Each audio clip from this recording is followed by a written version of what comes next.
సభలో వెలసెను ప్రాయమహోజ్వల జ్వాలా నరసింహుడు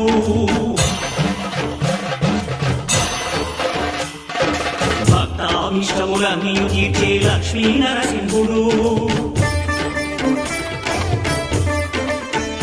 సుఖ శాంతులను చేకూర్చు శుభయో